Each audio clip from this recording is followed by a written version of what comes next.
আইস cave সাধারণত হিমবাহের নিচে বা পাশে গঠিত হয়। গ্রীষ্মকালে বরফের ওপর দিয়ে গলে যাওয়া পানি যখন ফাটলের ভেতর দিয়ে প্রবাহিত হয়, তখন ধীরে ধীরে তা বরফকে কেটে গুহার মতো জায়গা তৈরি করে।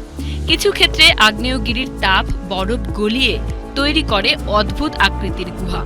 গুহার ভেতরে আলো প্রতিফলনের কারণে তৈরি হয় নীল, সবুজ, এমনকি বেগুনি রঙের ঝলক, যা দেখলে মনে হয় যেন পৃথিবীর বাইরের কোনো জগৎ।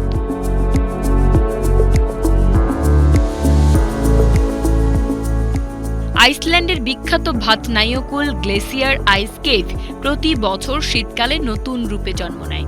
সেখানে প্রবেশ করলে দেখা যায় স্বচ্ছ নীল বরফের দেয়াল, যার ভেতর আটকে থাকা হাজার বছরের পুরনো বুদবুদ যেন পৃথিবীর প্রাচীন ইতিহাসের সাক্ষী। আলাস্কার মেন্ডেনহল আইস কেভও এমনই একটি বিস্ময়, যেখানে গুহার ছাদে বরফের ঢেউ আর ঝুলন্ত বরফের স্তম্ভ তৈরি করে এক জাদুকরী দৃশ্য। তবে আইস কেভ শুধু পর্যটনের জন্য নয়, এটি জলবায়ু পরিবর্তনের সূচক হিসেবেও কাজ করে। গুহার ভেতরের বরফের গঠন, স্তর ও গলন মাত্রা দেখে বিজ্ঞানীরা নির্ণয় করেন পৃথিবীর উষ্ণতা কতটা বেড়েছে। কিন্তু বৈশ্বিক তাপমাত্রা বৃদ্ধির কারণে অনেক গুহা দ্রুত গলে যাচ্ছে, যা ভবিষ্যতের জন্য বড় উদ্বেগের কারণ।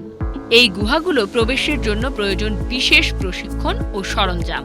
পর্যটকদের নিরাপত্তার কথা মাথায় রেখে সাধারণত স্থানীয় গাইডের তত্ত্বাবধানে ভ্রমণ আয়োজন করা হয়।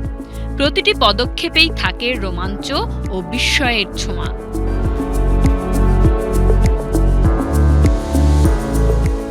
আইস কেভগুলো আমাদের গ্রহের অতীত, বর্তমান ও ভবিষ্যতের এক জীবন্ত দলিল, যেখানে বরফের প্রতিটি স্তর বলে যায় পৃথিবী কেমন ছিল আর কেমন হয়ে উঠছে।